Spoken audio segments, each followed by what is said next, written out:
Olá, pessoal! Hoje nós estamos aqui para mais um episódio do nosso podcast. Caso você não tenha assistido os episódios anteriores, eu convido você a assistir, porque eu garanto que esse período das eleições que nós estamos passando é um período muito importante para vocês, alunos, e para vocês, professores, também, que querem nos acompanhar nesse período de eleição. E quem estará entrevistando novamente para vocês sou eu, Camila, e a Maria Rita. E a gente vai estar entrevistando os nossos candidatos a diretor-geral, né? Pode isso no IF, Maria? Pode isso nas eleições? Ah, Camila, eu acho que pode sim. E hoje nós estamos aqui com quem, Camila? Com o professor Lucas, mas eu vou deixar que ele se apresente. Olá, boa tarde. Tudo bem com vocês? Camila, Maria, obrigado pelo convite. Satisfação imensa estar aqui com vocês nesse momento tão importante para o IFMS, para o Campus Naviraí. Agradeço muito o convite e parabenizo vocês por esse projeto espetacular. Parabéns. Levando aí o nome do IFMS, do Campus Naviraí, muito longe. Parabéns para vocês e agradeço a todos que estão nos assistindo e nos acompanhando agora. Nós que agradecemos o professor Lucas por ter topado, aceitado essa entrevista, esse bate-papo, um bate-papo mais contraído para os alunos entenderem, conhecerem quem é você. E para começar a falar sobre o senhor, conta as suas formações, quem que é o Lucas. Vamos começar aí conhecendo o senhor. Vamos lá. Eu nasci numa cidadezinha chamada Goiuerê, no interior do Paraná, perto de Umuarama e Campo Mourão. Então, ali foi onde eu passei toda a minha infância.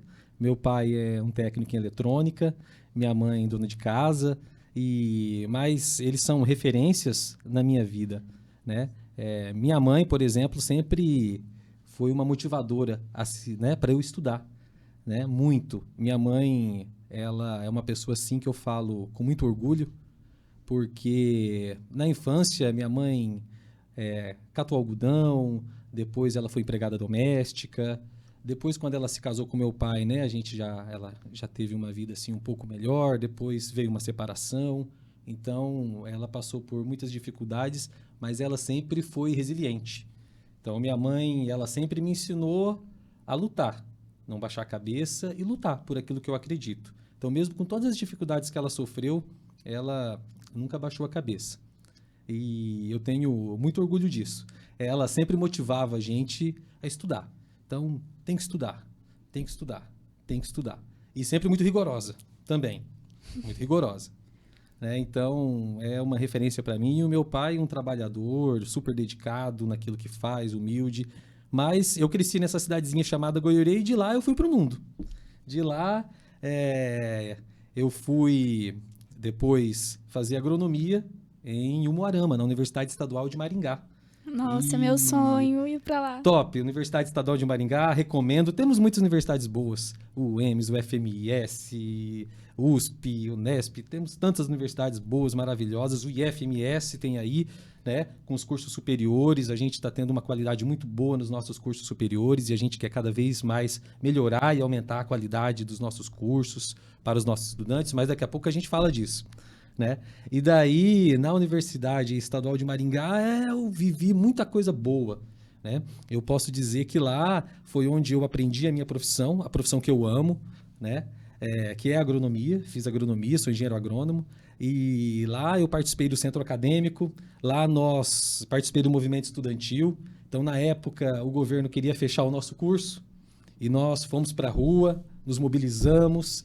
E mobilizamos a sociedade junto com a gente também, toda a sociedade de Umuarama, para manter o curso de agronomia aberto. Então, eu lembro com muito carinho dos meus amigos, dos meus colegas da época de centro acadêmico, Michel, Batatinha, Matheus.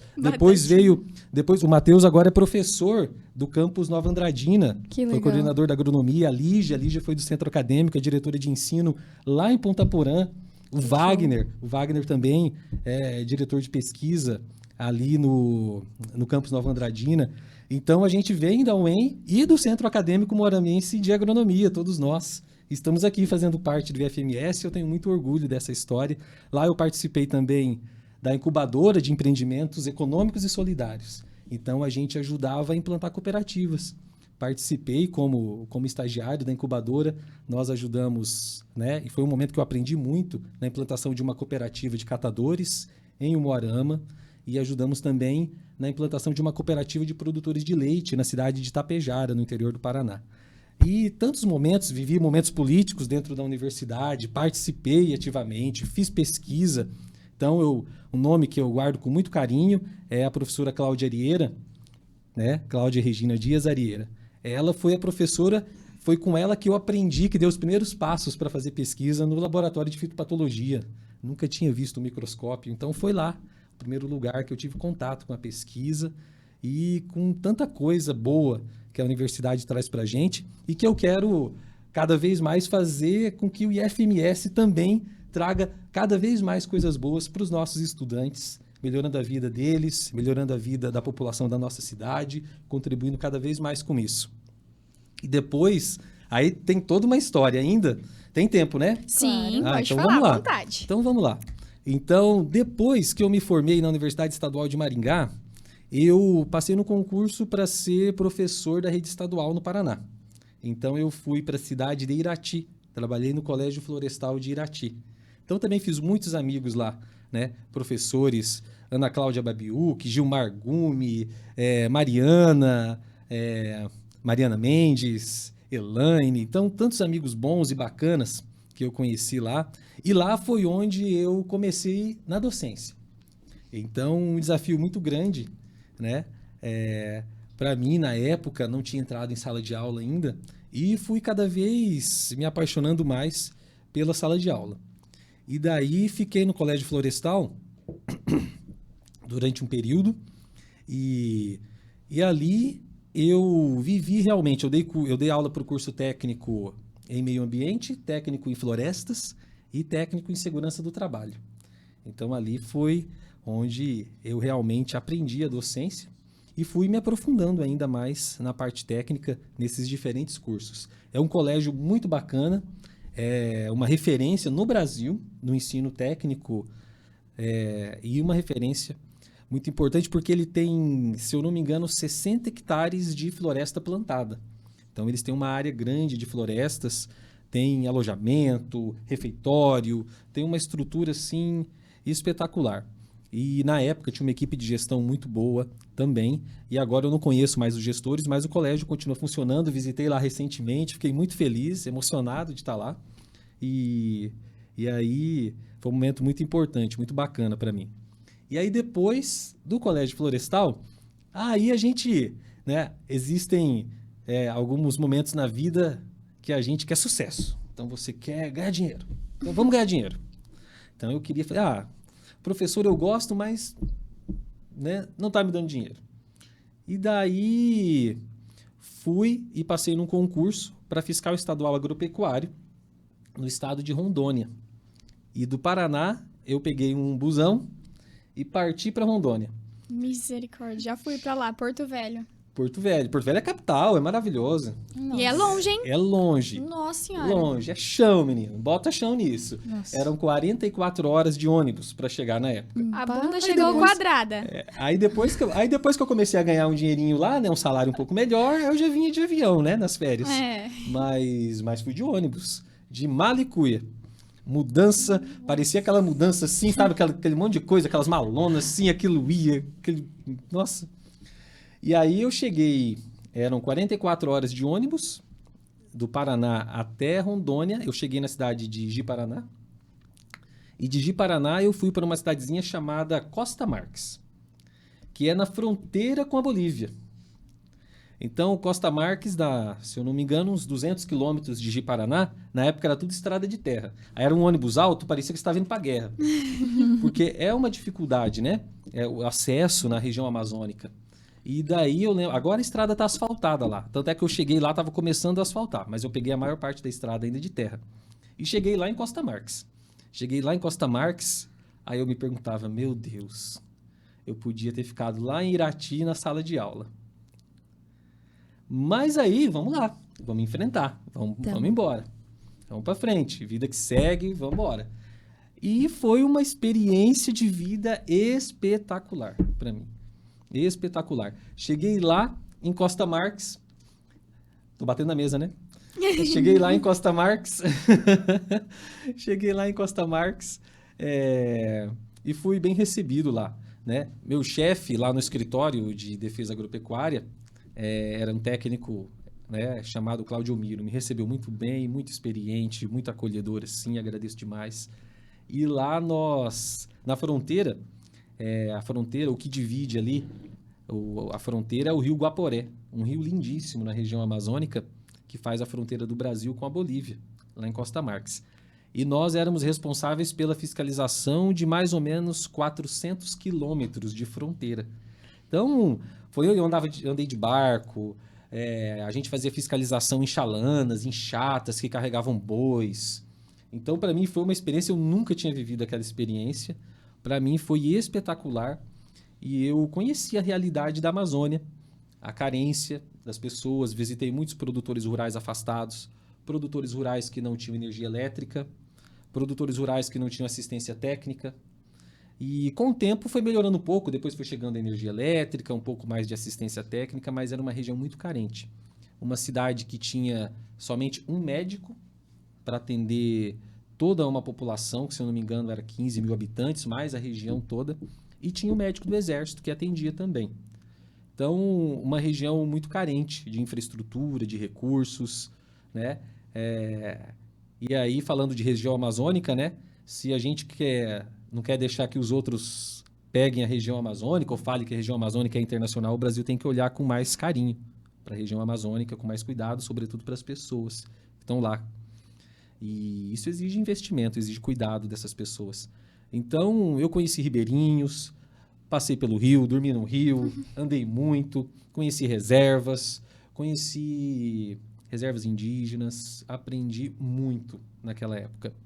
Mas daí eu falei, não, acho que eu vou voltar para a sala de aula. A fiscalização, ela é um trabalho que é um pouco pesado porque ninguém gosta de você. Né? Então é diferente. Eu chego ali no IF, tá todo mundo sorrindo, eu cumprimento todo mundo, e aquela coisa boa, aquela energia positiva, bacana. Sim. Aí você chegava de fiscal, aí o cara te olhava.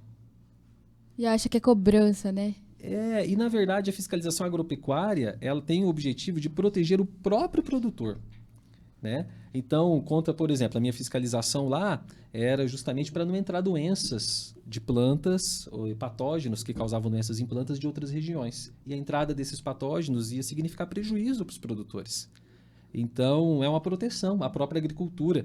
E muitas pessoas não compreendiam, vinham como uma forma de proibi-las, né, de fazer exigências. Agora, a fiscalização, ela usa instrumentos realmente que são mais pesados quando é necessário, né? A multa, a apreensão de produtos, né? Então, isso é mais pesado. Mas eu digo assim que foi uma experiência maravilhosa, mas era um serviço assim meio estranho. Você chegava em todo lugar, tinha uma tensão no ar, né? Não tem energia positiva, é só tensão. Né? Mas para mim foi um aprendizado muito grande. Isso em 2010. Então no Colégio Florestal eu cheguei no Colégio Florestal em 2009 e fiquei na fiscalização até o final de 2010. Depois eu falei, não, acho que eu vou voltar para a docência e fui fazer concurso de novo. Daí eu passei no Instituto Federal do Amazonas. E aí fui dar aula no campus Lábrea. E lá o diretor era o professor Jorge e a diretora de ensino a professora Ana Cássia. Então, também outra experiência espetacular, uma cidade no sul do Amazonas, muito mais carente, com muito mais problemas de infraestrutura do que a cidade que eu estava lá no interior de Rondônia, que é Costa Marques. E lá no campus Lábrea, o Instituto Federal era como se fosse um oásis de uma cidade tão carente e onde faltava tanta coisa. Carente de asfalto, carente de saneamento básico, esgoto a céu aberto, carente de infraestrutura de comunicação, carente de oferta de produtos alimentícios. Então, era uma dificuldade grande. E para mim foi outra experiência também gigantesca de estar lá. Mas não fiquei muito tempo lá. Que depois eu passei num outro concurso e fui chamado no Instituto Federal de Rondônia. Aí lá sim, lá fiquei bastante tempo. Aí eu fui para uma cidade chamada Ariquemes, que é perto de Porto Velho, 200 quilômetros de Porto Velho. E fui muito bem acolhido por um amigo lá, meu amigo Gabriel Edil. E lá em Ariquemes eu fiz grandes amigos lá no Instituto Federal, Bruno, Edielson, né? a Luciana Codognoto, que era engenheira agrônoma, o Tiago, que trabalhava comigo lá no departamento de produção, e vários professores que eram amigos meus lá. Então, né, foi muito, muito bacana a minha passagem por lá. E aí fiquei em Ariquemes durante 7 anos. Então, eu fiquei em Ariquemes de 2010 até 2017. E no período que eu estava lá, temos tempo ainda? Como é que estamos de tempo? Pode ir. É que eles estão rindo do meu pé aqui embaixo. Ah, é? Porque já não sei se o senhor viu, mas nos erros de gravação, tiraram foto dos meus pés. Porque eles não encostam no chão e a minha meia é colorida. Está Aí ela colorida. fica assim com os pezinhos dela, ó. Ah, isso é maldade. Isso é maldade com as pessoas baixinhas. Isso é maldade com as pessoas baixinhas. Verdade. Eu defendo os baixinhos porque eu sou baixinho. Exatamente. Não, e o Diego, né, nosso querido professor, não pode falar muito também, né? Porque não é muito alto. Mas pode continuar, Lucas, o tempo é de boa. Então tá, pessoal. Vamos lá. E daí, lá no Instituto Federal de Rondônia, em Ariquemes, foi onde eu aprendi mais ainda. Então, o campus Ariquemes é um campus que tem vários setores. É um campus onde tem o curso de informática, depois abriu análise de sistemas. É um campus onde tem o curso técnico em alimentos, técnico em aquicultura e tem o técnico em agropecuária. E agora acho que abriu agronomia, quando eu saí de lá em 17, acho que abriu 18, quase junto com a abertura do nosso curso de agronomia aqui. Inclusive participei de toda a formulação do projeto lá do curso de agronomia. E até lembrando, né, a professora Helenita, o professor Luciano Venturoso, né, são professores, a professora Anissete e, né, tantos outros que estiveram conosco lá e que estão lá ainda. E lá no campus Ariquemes, eu tive uma experiência muito boa, né?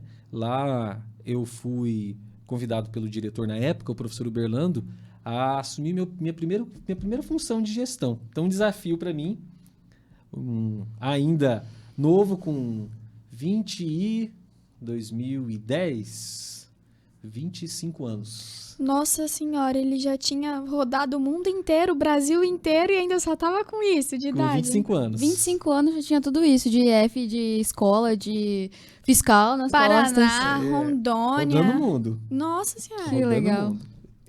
E aí, cada experiência vai acrescentando mais na vida da gente, fazendo contatos com pessoas tão maravilhosas que eu tive. E daí, lá foi onde eu comecei numa função de gestão. Eu era chefe do departamento de produção, que era um departamento que cuidava do campo. Né? Eu estava lá como chefe do departamento de produção. Até esse nome chefe, né? Parece uma coisa assim, né? Mas, na verdade, nós éramos uma equipe, né? Então, eu não mandava em ninguém. Né? A gente trabalhava em equipe, tínhamos problemas, como em todos os lugares, mas a gente sempre buscava resolver os nossos problemas, né, de uma forma dialogada, com conversa. E eu lembro que nós chegamos lá, era a implantação do campus Ariquemes, porque lá era uma antiga escola, uma escola agrícola antiga chamada EMARC, que era ligada à CEPLAC. A CEPLAC é a Comissão da Lavoura Cacaueira, então é um órgão do Ministério da Agricultura responsável por prestar assistência técnica para produtores de cacau no Brasil. Então tem muito no Pará, tem na Bahia e tinha em Rondônia, e lá era uma escola da CEPLAC. Então era uma escola agrícola do Ministério da Agricultura. E aí quando vem a rede federal, a partir de 2008, essa escola passa para o Instituto Federal. E aí começa um processo de reestruturação, porque ela estava muito sucateada na época. Então, eu participei de todo o processo de reestruturação. No departamento de produção, quando eu entrei, não tinha nenhum servidor concursado. Nossa. E daí, ao longo do tempo, na gestão do professor Uberlando, que é um gestor espetacular, né? Depois eu vou falar um pouco a respeito dele. Na gestão dele, nós fomos fazendo um trabalho. Eu aprendi muito com ele, porque eu não tinha conhecimento e experiência de gestão. Mas eu acredito que com dedicação, buscando, correndo atrás, a gente dá conta. E nós tivemos bons resultados. Ao longo do tempo, foram chegando mais servidores efetivos. Então, a gente tinha 3 técnicos em agropecuária, 3 técnicos em alimentos, uma engenheira agrônoma e um médico veterinário e um tratorista. e mais o pessoal de campo, nossos funcionários de campo. Então, nós fizemos muita coisa. Adquirimos equipamentos, trator, grade. Nós reestruturamos todo o setor de fruticultura. Então, a gente produzia goiaba, cupuaçu, cacau. E a goiaba e o cupuaçu, nós, junto com os técnicos de alimentos, né, essa goiaba e cupuaçu era levado para a agroindústria e lá era feito polpa, que era servida no refeitório para os alunos. E, além disso, nós estruturamos o setor de horticultura. Então, nós começamos a produzir hortaliças também para o refeitório. Então, o nosso principal foco na época, e era uma meta que a gente tinha, era suprir o nosso refeitório. Era suprir o nosso refeitório, porque nós tínhamos 100 alunos, né, na residência estudantil, que antigamente falava alojamento, né, mas nós tínhamos 100 alunos na residência estudantil e mais 600 alunos, 700 alunos para ofertar alimentação lá no refeitório. Então, esse era o nosso foco, contribuir para a alimentação dos nossos alunos lá no refeitório. E daí, reestruturamos o setor de horticultura, depois nós fizemos 2 obras. Então, o professor Uberlando, que era o diretor, ele era, né, um gestor assim, que ele conseguia muitos recursos para o campus, porque ele corria muito atrás, e eu acho que tem que ser assim, o gestor tem que correr atrás de recursos e batalhar mesmo pelo campus, e ele batalhava muito. Então, eu lembro que ele conseguiu, na época, recursos, vieram recursos para a reforma de todas as salas de aula, era um processo de reestruturação, construção de um bloco administrativo, construção da quadra, depois ele conseguiu recursos para a construção de um refeitório novo, reforma da residência estudantil, e eu acompanhei como fiscal de obra uma obra do setor de suinocultura e setor de bovinocultura lá. Que lá tinha setor de suinocultura, bovinocultura, piscicultura, setor de ovinos, setor de produção de bovinocultura de leite, tinha setor de fruticultura, setor de grandes culturas. Então, a gente tinha uma gama de setores lá para dar conta de fazer funcionar. Numa escola muito dinâmica, né, que nós tínhamos. E daí, eu acompanhei as obras, né? Foi uma 2 obras que custaram na época mais de R$1 milhão, isso lá em 2012, por aí. Então, eu acompanhei como fiscal, era da comissão de fiscalização, tinha a fiscal do departamento de engenharia em Porto Velho, da reitoria, e tinha eu e o professor Clayton, que eram os 2 professores da comissão que acompanhávamos as obras todos os dias, lá em cima, né? Porque a obra pública tem que estar em cima todo dia. E daí nós conseguimos concluir. Todo dia tinha um problema para resolver, mas a gente conseguiu concluir. Era as 2 difícil obras. esse processo, essas coisas assim, mais burocráticas? Então, era difícil. A gente tinha a parceria da fiscal da reitoria, então ela nos ajudava com toda a burocracia e tramitação, né? Então, quando tinha, por exemplo, tem que fazer algum aditivo na obra, tem que fazer alguma mudança, precisa, né? Tudo que tinha relacionado à burocracia, ela nos ajudava muito. Mas a gente tinha as planilhas, a gente ia acompanhando a execução da obra e acompanhando pelas planilhas que eram passadas. E, na verdade, o foco da comissão do campus era estar presente na obra. E aí o encarregado vinha com problema todos os dias para nós. Imagina. Eu lembro até hoje, era o seu Nonato, encarregado. Lembro até do nome, de tanto que eu conversei com o seu Nonato. Encarregado, e nós tivemos a sorte, na época, de ter uma empresa muito boa. Às vezes, em obra pública... Acontece como aconteceu com a gente. Né, como Muito. aconteceu com a gente, de não ter uma empresa comprometida realmente com a obra. Isso é muito complicado, professor. Né? E esse é um desafio que nós temos aí pela frente para superar e vamos conseguir. Com certeza. Mas, na época, uma empresa boa. Mas tinha problema o tempo todo. Né? Por exemplo, tinha um projeto que não estava previsto aterro. Então, tinha que pedir aditivo para fazer o aterro. E aí, é outro processo. Tinha projeto que não estava previsto calha. E aí, a chuva do telhado ia cair toda dentro do lugar onde os animais se alimentavam, os bovinos. Nossa. Né? Porque as vacas de leite, depois que faz a ordenha, elas saem para o coxo para se alimentar. E daí a água toda ia cair lá. Então precisava de calha, não estava previsto no projeto. Então várias coisas e vários imprevistos vão acontecendo e a gente tem correndo atrás para tentar resolver. Sim. Mas foi uma experiência muito grande. Então lá no departamento de produção nós tínhamos uma equipe muito bacana e nós tínhamos uma integração, porque é um departamento que era um desafio grande. A gente tinha que ter um diálogo bacana com a direção de administração, que era o Varley. muito competente. A gente tinha que ter um diálogo bacana com os professores, com o departamento de extensão, com o departamento de pesquisa. Então, o professor precisava de uma pesquisa no campo, então vinha nós. O professor precisava marcar uma aula prática, era com a gente. O refeitório, a produção da alimentação, também era com a gente. Então, era um desafio bacana, né? Você ver as coisas acontecendo é bom. Dava muito trabalho, mas né, quando a gente está determinado a fazer alguma coisa, é muito bom. É muito bom a gente ver Nossa, as olha coisas que interessante que ele comentou sobre a alimentação de lá, né? Era toda, vocês produziam para alimentação do pessoal, dos Isso. alunos. Uma parte era comprada e uma parte a gente produzia no próprio campus. Então, o que Nossa, vinha... olha que ideia boa para o nosso IF, né? Exatamente. Porque eu já vejo o pessoal, acho que é do pessoal da agronomia, né, que produz os alfaces, que planta os alfaces, Isso. e aí vira e mexe eles distribuem lá, né? Exatamente. A Uma gente até ideia comentou, muito né? boa. Já no tem- episódio. É, a gente comentou no episódio que são os alfaces, coisa mais linda. Lindo. Professor, Tem o professor Daniel com o projeto da hidroponia, tem o pessoal da COGES agora, com a Né, o Juliano, o seu Agenor, né? Eles estão lá trabalhando e eles vão começar agora a produzir, né? A produzir alimentos para abastecer o nosso, Uma né? ideia legal para nossa merenda, Isso, né? é uma ideia muito boa. E a gente tem que ir aprimorando essa ideia, fortalecendo ela, investindo mais, planejando mais para fazer acontecer. Está iniciando, mas a gente tem que investir com força nessa ideia, porque pode ajudar muito. Lá em Rondônia, no campus Ariquemes, uma parte era comprada. Mas o que a gente conseguia suprir? A gente supria com frutas, que a gente produzia no campus, algumas frutas. Então, de vez em quando tinha abacaxi, laranja, polpas de cupuaçu, de goiaba. Delícia. A gente conseguia suprir lá na alimentação o leite.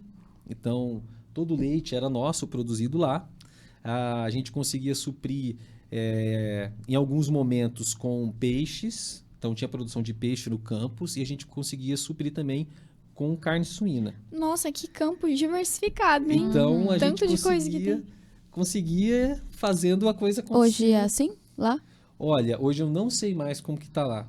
Faz muito tempo que eu não entro mais em contato com o pessoal de lá. Então, eu não sei. Eu fiquei um pouquinho mais de 3 anos. Eu entrei no final de 2010, saí no início de 2014. Aí eu saí para fazer mestrado. Eu me afastei para fazer o mestrado. Quantos anos que o senhor tem de IF hoje?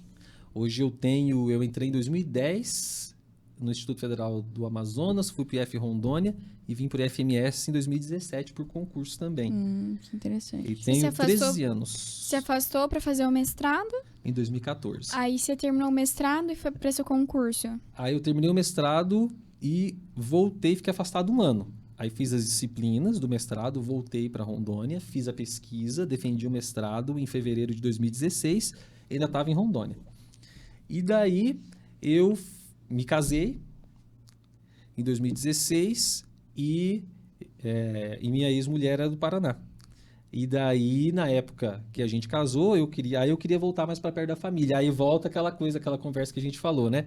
Antes você quer dinheiro, quer sucesso, tal. Aí depois começa a pensar, poxa, tô longe da minha família, né? Aí, na época, minha ex-mulher também, se ela fosse para lá, ia ficar muito longe da família dela, porque ela é do Paraná. Então, você vai refletindo sobre o sentido das O coisas, senhor né? conheceu ela lá em Rondônia. Não, conheci no Paraná quando eu estava fazendo mestrado. Ah, quando você foi fazer o mestrado, aí vocês se Isso. conheceram, mas Isso. você teve que voltar para Rondônia. Voltei e a gente ficou separado um bom tempo, num namoro à distância, noivado à distância, depois um tempo de casamento à distância. Nossa. E como a gente tem, né, no nosso IF também, né, alguns, né, a gente tem amigos servidores e servidoras que estão aí lutando por uma redistribuição e a gente tem que apoiá-los, né, porque é muito difícil ficar longe da família, eu já certeza. passei por isso. E assim, claro, a gente sempre tem que pensar no bem do campus, mas a gente tem que olhar também para as pessoas, né? Porque Quando tá mais perto da família, acho que fica até mais contente de trabalhar, né? Coração Isso. mais leve. Exatamente. E daí eu lembro que eu até tive a oportunidade, depois que eu voltei do mestrado, para voltar para o departamento de produção, mas não quis mais, porque meu foco já era outro, né? Eu queria voltar, queria vir redistribuir. Mas, como eu não consegui redistribuir, aí eu comecei a fazer concurso de novo. E aí, passei no IFMS. Fiz o concurso no final de 2016. Aí no final de 2016 é até engraçado. Eu vim para fazer o concurso, fui para o Paraná, peguei um ônibus de Umuarama, andei a madrugada inteira, cheguei cedo em Campo Grande, fiz o concurso do IFMS, depois peguei um ônibus de Campo Grande até Cuiabá. Em Cuiabá peguei o avião para Porto Velho, Meu Deus. para dar conta de fazer o concurso do IFMS. É muita disposição para fazer um concurso.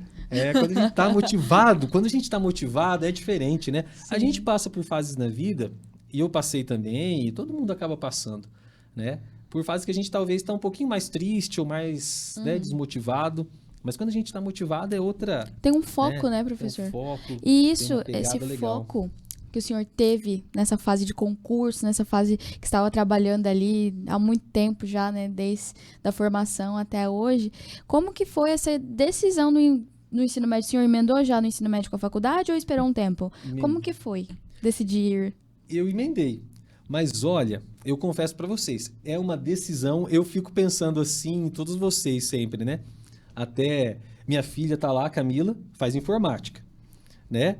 Então, se acontecer de virar diretor-geral, se eu não trabalhar pela informática também, e nós vamos trabalhar por todos os cursos, com certeza, porque o diretor é diretor de todos, Sim, não é só de um com curso. certeza. Mas se eu não trabalhar pela informática, ela vai bater em mim, tenho certeza que ela vai me dar umas porradas. Eu imagino.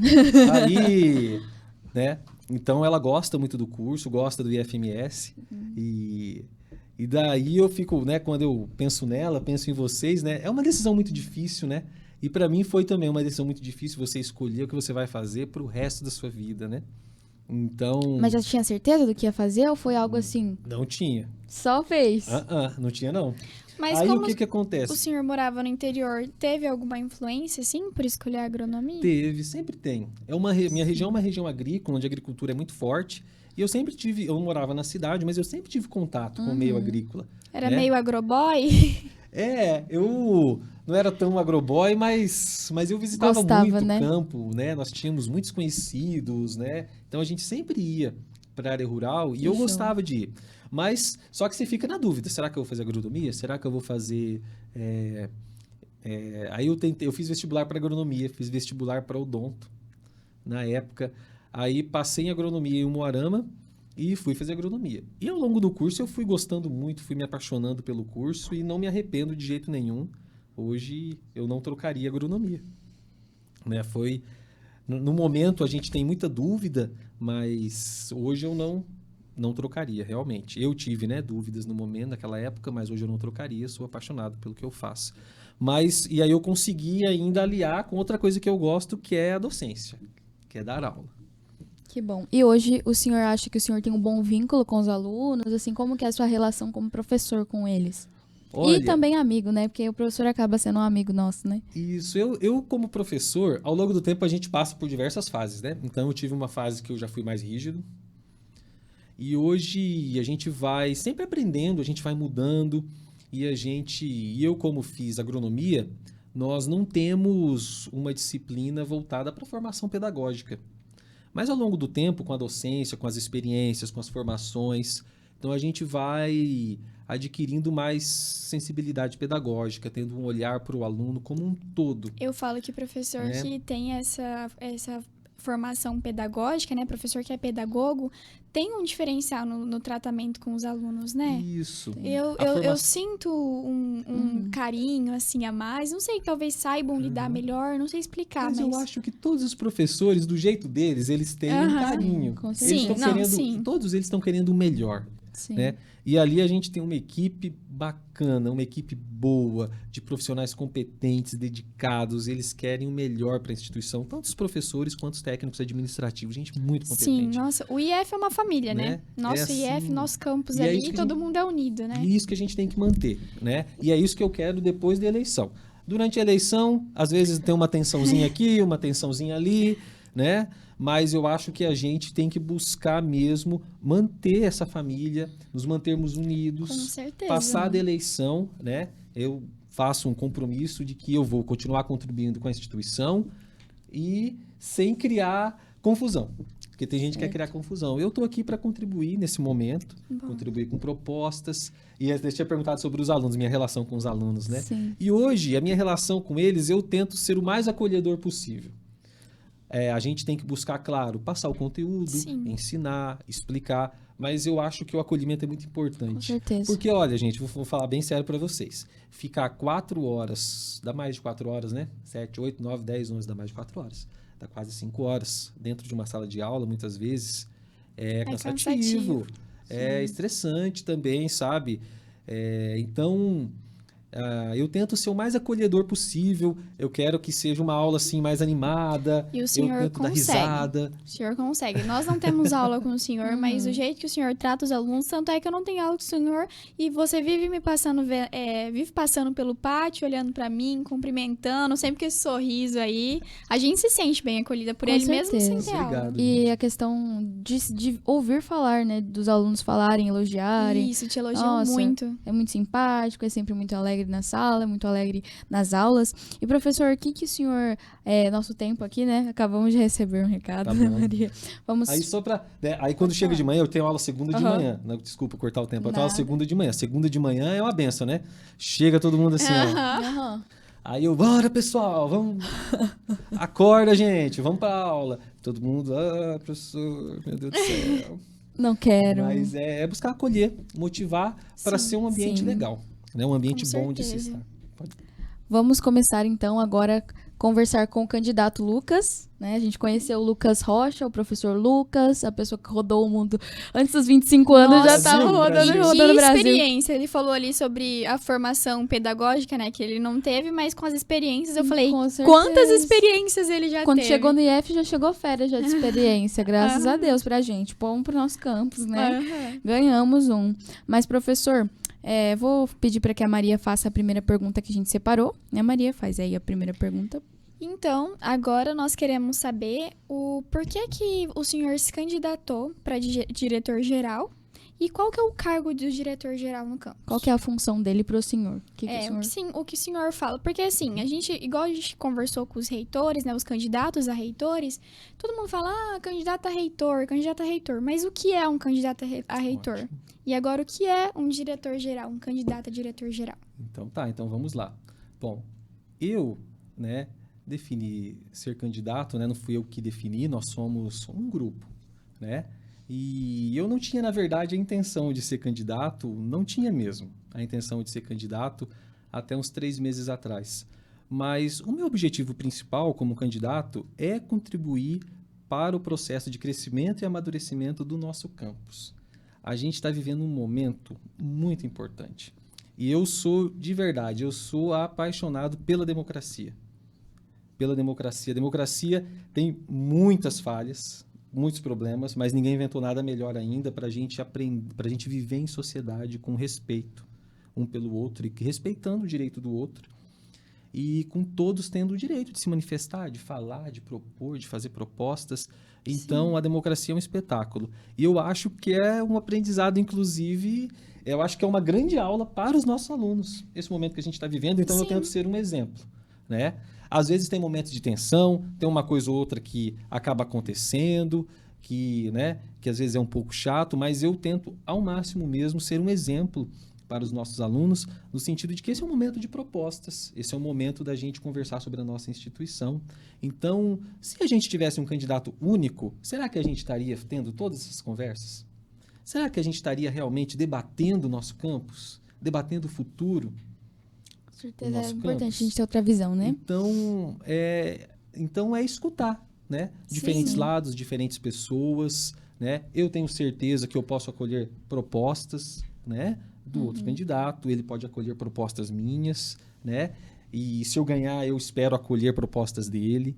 Se ele ganhar, eu espero que ele também acolha propostas minhas, porque no final a gente quer o melhor para o nosso campus. Sim, Então eu acho assim importante esse momento para nós, para a gente amadurecer, viver esse momento e não desperdiçar esse momento, né? Porque se tem um candidato único, acaba muitas vezes passando esse momento. Eu sei que pode acontecer, né? De ter um candidato único, e isso não desmerece ele enquanto candidato de forma nenhuma, né?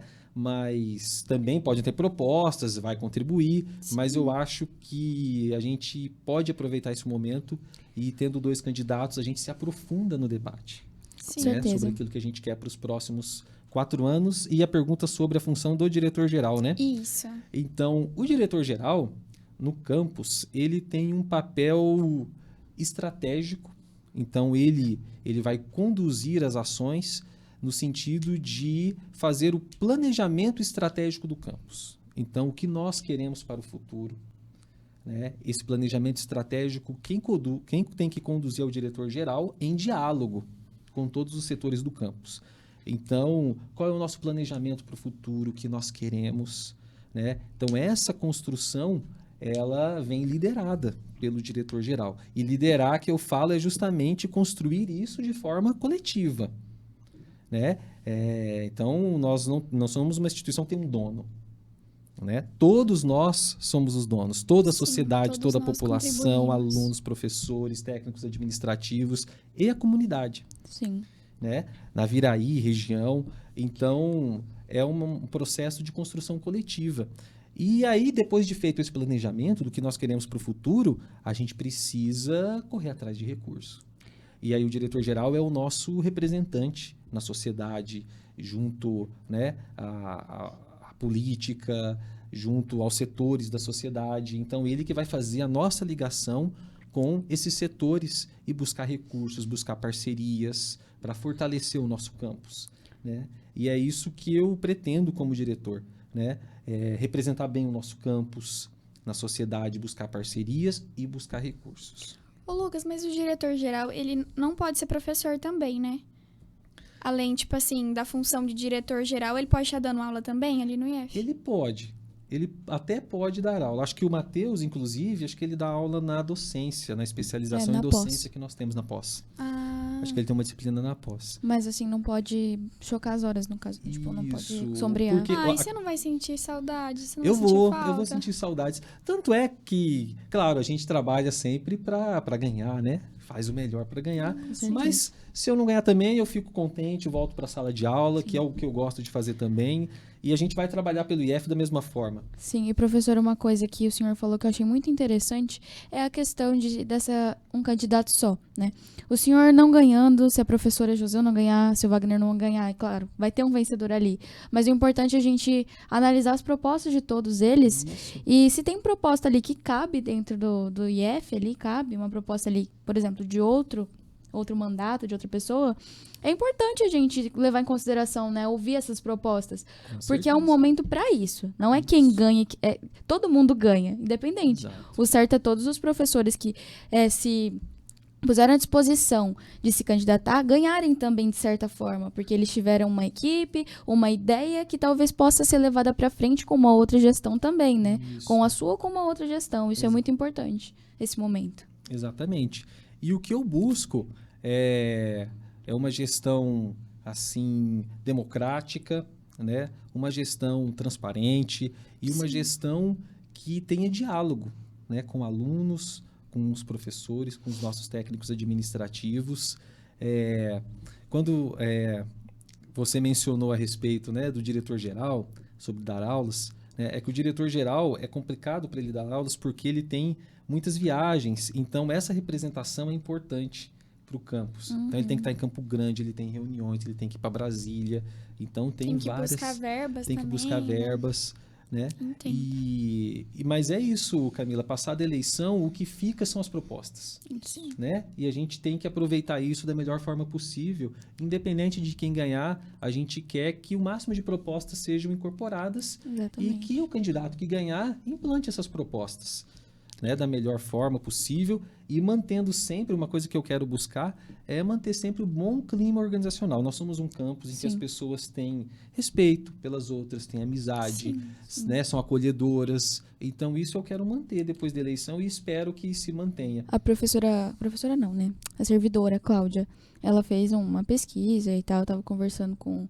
meu pai, e ele falou que aqui o campus é o que melhor tem um clima organizacional, né? Isso. Porque as pessoas se dão muito bem aqui dentro, né? Não tem Isso. nenhuma intriga, todo mundo Exato. trabalha junto, né? Isso é muito Sim, importante. isso é muito Isso eu quero importante. manter, mas nós temos desafios aí pela frente, de Sim. infraestrutura, né? Desafios em relação à ampliação da alimentação escolar, desafios em relação a melhorias da internet no nosso campus, Sim. desafios relacionados, né, a estrutura de laboratórios, enfim, nós temos desafios aí pela frente que nós precisamos trabalhar e vencê-los. E a gente vai conseguir, tenho certeza disso. Fala um pouco das suas propostas aí pra gente. O senhor citou a merenda também. Fala citou pra a gente. merenda, o Wi-Fi, Isso. internet lá. Olha, a gente tem, né, eu estou conversando muito com os estudantes e é muito bom. É muito bom por quê? Porque vocês estão ali no dia a dia e vocês sabem muito daquilo que o IF precisa. Sim. E a minha primeira proposta é justamente essa, conversar mais com o estudante enquanto diretor. Saber mais o que o estudante precisa, saber onde são, né, onde estão talvez os nossos problemas e a melhor forma de resolvê-los. Conversar mais com o estudante, mas também com toda a equipe, né? Servidores técnicos administrativos, professores, porque nós não trabalhamos sozinhos. Ali nós dependemos uns dos outros para o IF funcionar. Então a gente precisa de aluno, senão não tem por que ter professor e técnico administrativo. A gente precisa do professor porque precisa do professor para dar aula, para ensinar. Sim. Né, para fazer pesquisa, e precisa dos técnicos administrativos para fazer toda aquela estrutura gigante que a gente tem funcionar. Então, a gente tem que ter pagamento, tem que ter compra, né? Então, tem a parte pedagógica, a parte de documentação. Então, toda essa parte tem que funcionar. Então, uma engrenagem que tem que estar funcionando muito bem.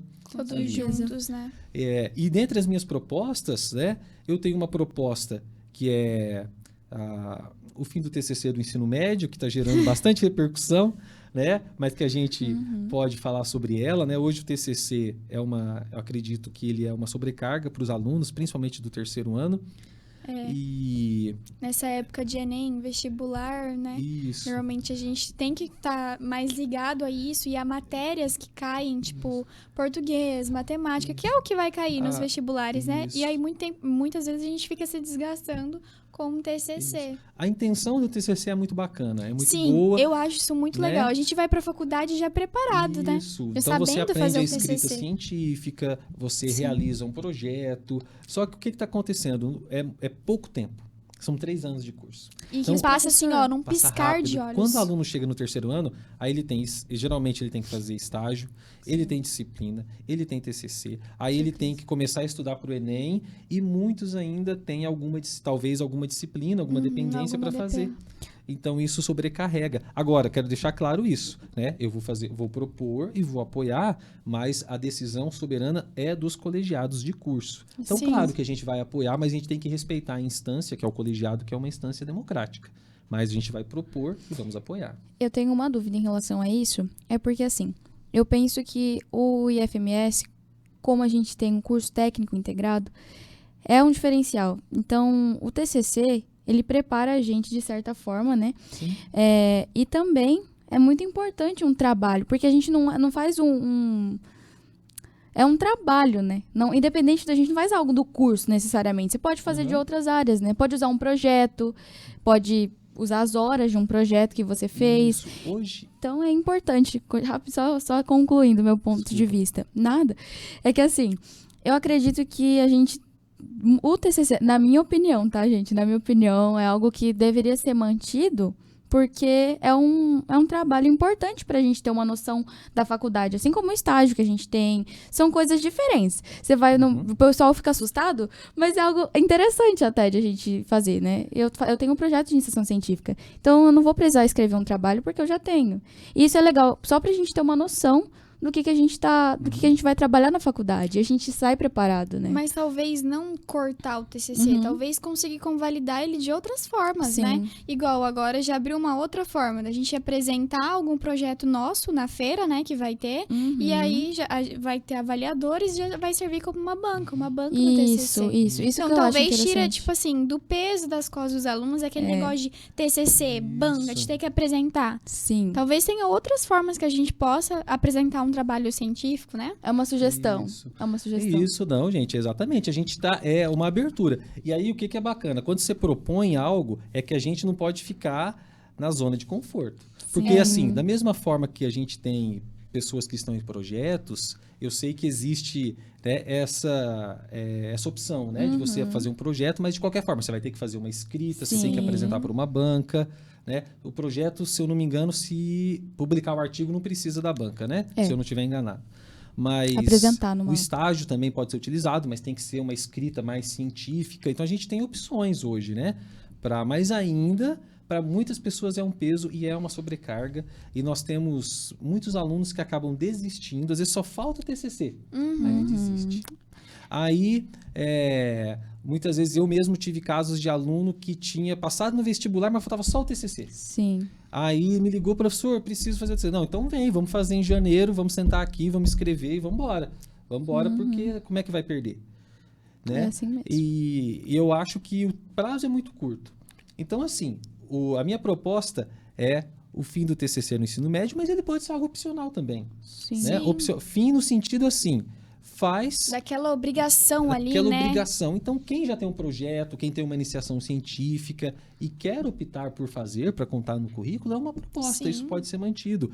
Inclusive, essa proposta de fazer apresentação na feira, né? Essa proposta, eu fui um dos professores que apresentei em reunião pedagógica, né? Então, é uma proposta interessante também, inclusive para os nossos alunos que estão agora. Sim. Né? Porque, imagina que bacana, você está lá na Feira de Ciência e Tecnologia, fortalece a feira, se apresenta um trabalho e aí passa um professor, avalia seu TCC, está validado. Ótimo, excelente. Então, você tem uma produção, você tem um aluno que escreveu, você teve a apresentação, mas você simplifica o processo. Sim, essa questão... Isso é muito bom. Interessante. Eu acho, assim, espetacular. Eu Principalmente para os alunos que estão agora, né? Não é querendo ficar acomodado, né? Fugir do TCC, né? Fugir dessa Isso. complicação. Não é querendo acomodação, mas é querendo talvez uma forma de facilitar um pouco, de tirar um pouco do peso das costas dos alunos, porque a adolescência, é o que eu sempre falo, a adolescência ela em si já é uma fase complicada. Aí de uma adolescência fazendo um curso técnico, fazendo ensino médio, se preparando para ir em vestibular, tem gente que tem que trabalhar, fica uma vida mais corrida, né? Eu sou a favor do debate. Então, assim, porque eu quero suscitar o debate para a gente movimentar as coisas, né? Porque nos últimos anos esse debate ficou morto, né? Esse debate, ele morreu, ele não, né? Nós já conversamos sobre isso em reunião pedagógica e nada avançou, né? Nesse sentido nos últimos tempos. Então, quando eu suscito isso, é para a gente fazer o debate. E é claro, eu vou defender, mas eu não mando nada. Eu ainda sou favorável à opção de não fazer. E quem tiver projeto pode fazer para constar no currículo, mas sou favorável porque ainda acho que para muitos alunos é uma sobrecarga. Tanto é que em Ponta Porã, se eu não me engano, no curso técnico de agricultura tirou, acho que em Campo Grande também tem um outro curso técnico que tirou também. Então a gente tem assim já isso acontecendo em alguns cursos e até eu vou falar para vocês também. E quando você tira o TCC, na minha visão, tá, gente? Você fortalece talvez a aprendizagem nas outras disciplinas. O aluno tem mais tempo ali no terceiro ano para se dedicar mais às disciplinas, né? Para se preparar para o Enem ou para fazer um estágio também, sem fazer tanto na correria. Então, eu acho que traz vantagens e é por isso que eu defendo. Agora, claro, a intenção é bacana. O que eu acho é que o nosso tempo é curto para fazer. Sabe? Mas tem propostas, né? Quem vai dizer isso é o colegiado, propostas vão chegar, né? Debate eu vou defender essa proposta.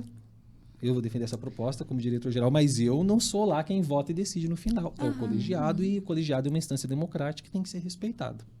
Certo. Professor, o nosso tempo está um pouco curto agora. Tem mais propostas? Posso falar mais?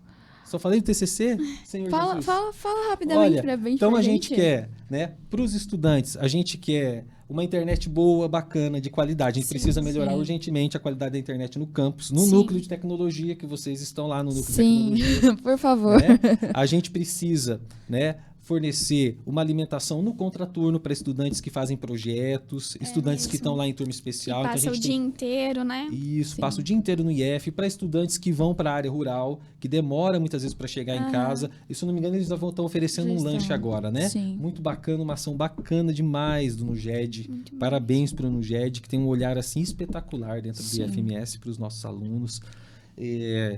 Então, outras coisas, né? Uma área de convivência, a gente precisa de mesa de ping-pong nova, a gente precisa de uma mesa de pebolim, a gente pode ter caixa de som no IFMS, com música na hora do intervalo, pode ter palco, sabe? A gente precisa de planejar e implantar algumas salas temáticas, né? Salas voltadas, salas fixas, né? Então, sala de aprendizado em matemática, um laboratório de matemática específico, ou um laboratório de humanidades, né? Essas salas com equipamentos e materiais para o aluno ir na sala e aprender, né? Um laboratório mesmo, tirar dúvidas, né?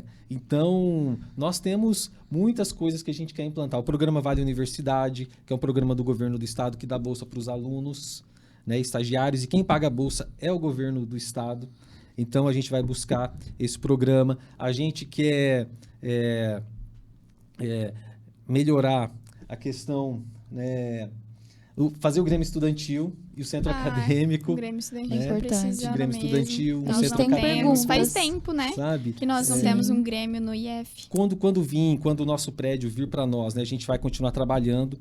A reitora, a professora Elaine, está trabalhando em parceria. Ela tem uma articulação muito boa com o governo do estado e o prédio logo virá para nós numa articulação muito boa que ela está fazendo. Né? Além de todo o trabalho espetacular que ela fez para a implantação da merenda no IFMS, depois de tanto tempo, a gente esperando aí a merenda, e ela fez um trabalho muito bacana de implantação da merenda no IFMS.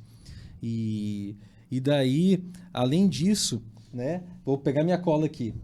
Tá? A gente precisa fazer um planejamento para que as máquinas dos laboratórios, os equipamentos, né, sejam atualizados. E outra coisa que eu quero destacar aqui, eu quero iniciar, como diretor-geral, a troca das carteiras das salas de aula, que eu acho muito desconfortáveis. Aquelas trocas, aquelas carteiras, eu acho super desconfortáveis. Para quem tem problema na coluna, então... eu sei que é um custo, mas eu acho que o nosso aluno merece uma carteira mais confortável para passar tanto tempo dentro até no muitas laboratório? Vezes, sala de aula. Se Até bem nos que no laboratórios. laboratório eu não acho tão Também não ruim. acho. Sabe eu prefiro ter aula, eu tenho problema na coluna, escoliose, lordose, cisfose, tudo que tem de problema na coluna eu tenho. E eu acho que o laboratório é melhor para os estudantes em questão de postura Também do que aquela acho. lá, que só eu tenho um braço. Também acho. As costas vai ficar assim daqui a pouco. Igual E eu sou um S. canhota. Eu sou canhota. Então, pra mim, aquelas cadeiras ali... Eu não reclamo mais, porque desde pequena eu já acostumei a escrever com a mão esquerda no apoio direito. Eu não gosto da cadeira com o apoio esquerdo. E eu sou canhota, eu não gosto. Mas é bem complicado. Professor, a gente pode... O senhor tem mais alguma proposta principal? Olha... Qualquer coisa, né, passa seu Insta pro pessoal, que eu tô vendo que o Isso. senhor tá postando, Sim. né? E aí o Isso. pessoal dá uma olhada, você Isso. sabe? Então, Acesso entra ao lá. plano de gestão também, né? O senhor Isso, tem, pode não tem? acessar o plano de gestão. A gente vai passar para os estudantes, né, as propostas para eles separadas aí nas próximas semanas. Vamos visitar as salas de aulas na semana que vem, conversar com vocês mais um pouco sobre as nossas propostas. E acesse lá o nosso Instagram, Isso. lucasdarrocha.f. Muito bom. Tá? Isso é muito bom, porque os estudantes, né, vivem no Instagram, dá uma acessadinha lá, dá uma olhadinha nas suas propostas, porque aqui, infelizmente, o tempo é corrido, e o senhor também tá corrido, né, esse negócio de conversar com os estudantes, de correr atrás, né, da Corpo a corpo campanha. é tenso. Mas, professor, então, 5 minutinhos finais aqui pra gente concluir. Perguntas simples, tá? A maioria das perguntas que tem aqui o senhor já respondeu, querendo ou não, já respondeu. Mas vamos lá.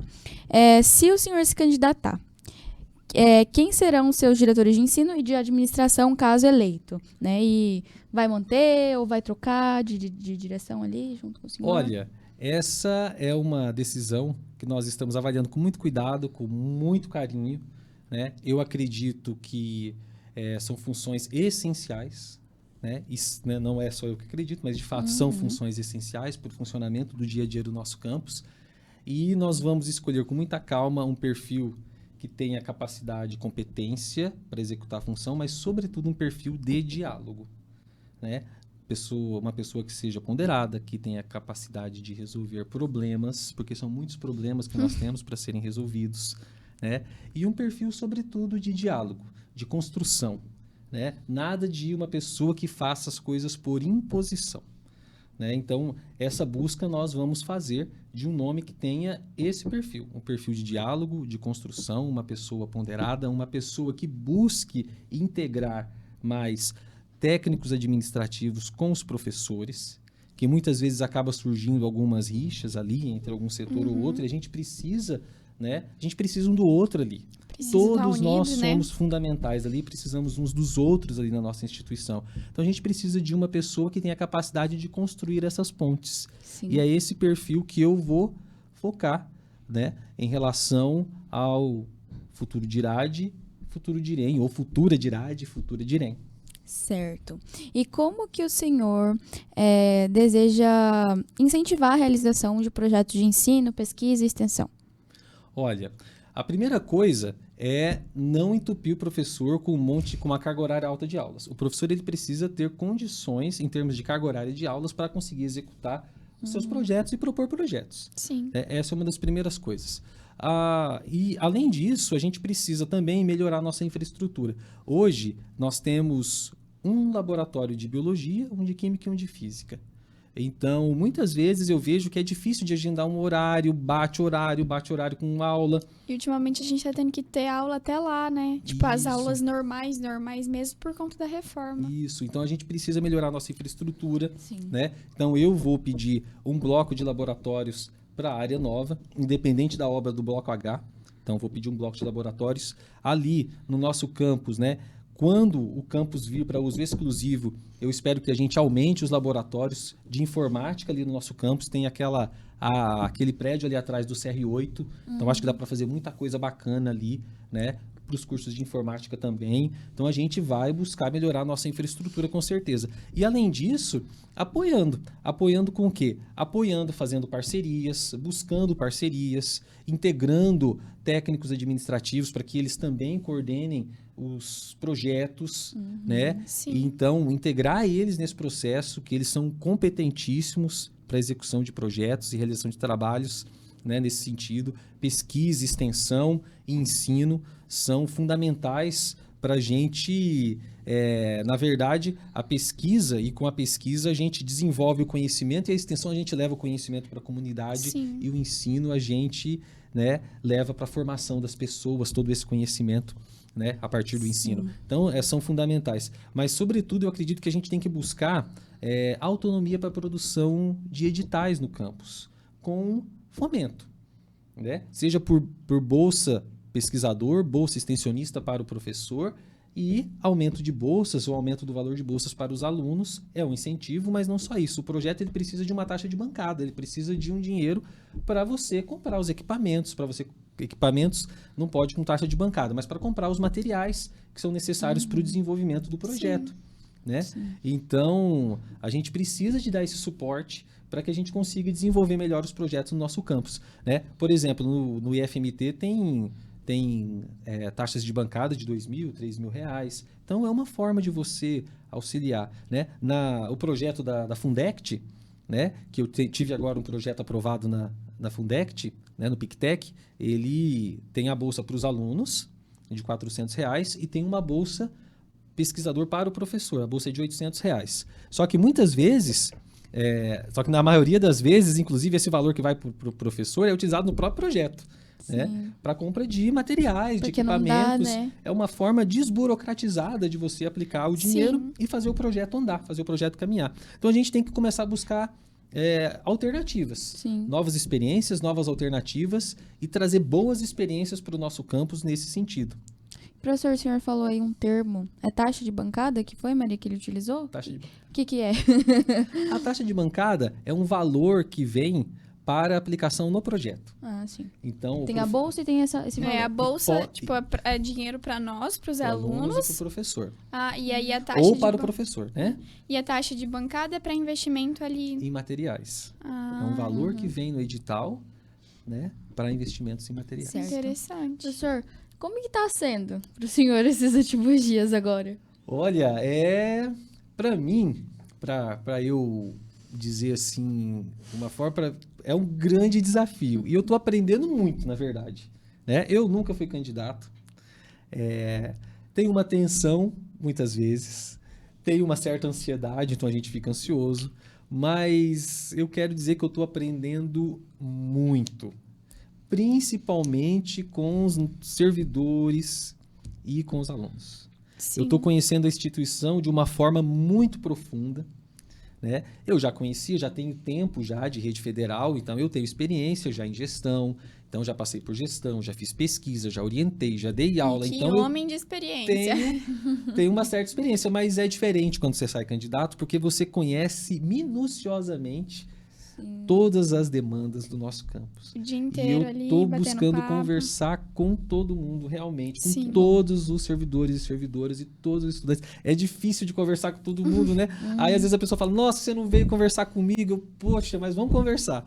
Vamos conversar sobre o nosso campo, sobre o futuro. Vamos fazer sugestões, vamos propor. Então, a gente precisa aproveitar esse momento. E, para mim, está sendo, assim, muito bacana. Um momento de muito aprendizado, nesse sentido, assim, de conhecer a fundo o campus da Viraí. E é isso que eu quero. Dialogar, conversar, escutar as pessoas para fazer um trabalho de construção para o nosso Sim. campus, um trabalho construtivo, respeitando a opinião e fazendo o nosso campus, de fato, ele já é muito bom. A gente tem muita coisa boa acontecendo no nosso campus, Sim. tem muita gente competente, mas eu quero ser um diretor-geral que vai apoiar todo mundo. Você precisou de alguma coisa? Vai lá no Lucas que ele vai te apoiar. Você precisa de uma estrutura, você precisa de um material, você precisa de um recurso, nós vamos correr atrás para fazer, né, com que as pessoas consigam, de fato, trabalhar com todo o potencial que elas têm, porque tem muita gente boa, muita gente competente, querendo trabalhar, querendo fazer muito, e eu quero ser um diretor para dar apoio. Eu quero apoiar as pessoas na execução das suas atividades e podem contar comigo para isso, com certeza. E nós já Muito estamos obrigada. vendo no dia a dia, né, a sua conversa com os alunos, e os seus esforços, porque eu tenho certeza que é cansativo, dormir é lenda, né, nesses últimos dias, mas o esforço vale a Isso aí. pena, né? E para finalizar, Maria, Nós temos uma perguntinha-chave para todo candidato que vem aqui, e toda Toda pessoa que a pessoa. gente entrevista, toda né? pessoa. O que o senhor deixa de frase, de motivação, de conselho para nós estudantes que somos o futuro do Brasil? Olha, o que eu deixo de frase para vocês é não desistir dos sonhos de vocês. Lutar por aquilo que vocês acreditam, porque vocês são muito bons. São muito bons. Às vezes eu vejo algumas pessoas falarem assim, porque é geração Nutella, geração perdida. Cara, é uma geração diferente, é uma geração que tem uma capacidade de assimilação muito rápida, né? Aprende muito rápido também, sabe? E integrada com a tecnologia, que eu não estou integrado, eu estou com papel aqui, ó. Eu não estou, eu estou buscando me aprimorar cada vez mais Sim, e me com integrar cada vez certeza. mais com a tecnologia, mas vocês já nascem conectados. É outra vibe, sabe? E eu acho que vocês já têm uma preocupação muito maior com sustentabilidade, um respeito pela diversidade, sabe? E isso é uma outra geração que eu acho muito bacana. E a frase que eu tenho para vocês é essa. Não Muito obrigada. desistam dos sonhos de vocês, lutem por aquilo que vocês acreditam e respeitar as pessoas, né? Respeitar o Sim. próximo, valorizar o próximo. Sim, Isso é com muito certeza. importante. Não é lutar a qualquer custo, mas lutar pelo que acredita, respeitando o outro e Respeitando o valorizando o espaço do próximo. A coisa mais importante, né, professor? Nós agradecemos de coração a presença. Espero Eu que agradeço. todos tenham gostado, tenham acompanhado o professor Lucas já desde que começou as eleições. Isso é muito importante, decidir o nosso voto através de avaliações de campanha, avaliar o professor, como ele age, né, em todos os momentos. Isso é muito importante. A gente agradece. A Maria, passa a palavra para a Maria para ela encerrar aí. E reforçando o que a Camila falou no último episódio, aqui dentro nós estamos como entrevistadoras, né? Aqui Isso. a gente não favorece ninguém, não desmerece ninguém. Quem quiser depois conhecer a Camila e a Maria Rita fora daqui do podcast, nós podemos conversar, podemos falar, né, o Sim, que com estamos passando certeza. aqui, mas aqui todas as perguntas são padronizadas para todos os candidatos, tanto para os reitores, os candidatos à reitoria, tanto para os candidatos à diretoria. Somos representantes de vocês. Inclusive, li muitas perguntas, muitas dúvidas que todos os alunos, tudo que a gente pergunta aqui é porque todos os alunos querem saber, certo? E a Sim. gente também. A Então, gente está sendo a voz de vocês. Espero Isso. que continuem mandando perguntas, né, Sim, é no muito Instagram, importante. interagindo para que a gente possa passar para os nossos candidatos. Então, nós desejamos uma boa sorte na sua caminhada e boa sorte nesse período de eleição. E a gente agradece por estar aqui. Posso Pode dar uma falar. palavrinha? Aham. Eu quero Pode. parabenizar vocês pela excelente entrevista. Vocês são espetaculares. Parabéns pelo projeto, pela entrevista. Muito bom. Né? Me senti muito à vontade, muito confortável. Que Foi bom. muito bom. Que muito bom. bom. Eu acho que todos os nossos servidores, servidoras, nossos estudantes merecem um momento como esse. Então, certeza. parabenizo muito vocês por esse momento. Quero dizer que estou sempre à disposição para conversar, Sim, né, com para certeza. dialogar sobre a nossa instituição, e quero agradecer a todo mundo que está nos assistindo agora, né, que está buscando conhecer as propostas, que Isso está aí. buscando conhecer sobre o futuro da nossa instituição, do nosso campus na Virei. Quero agradecer muito a cada um que está acompanhando a gente aqui. Muito obrigado. Isso aí, galera. E é isso, chegou o fim de mais um episódio. Pode isso no IF?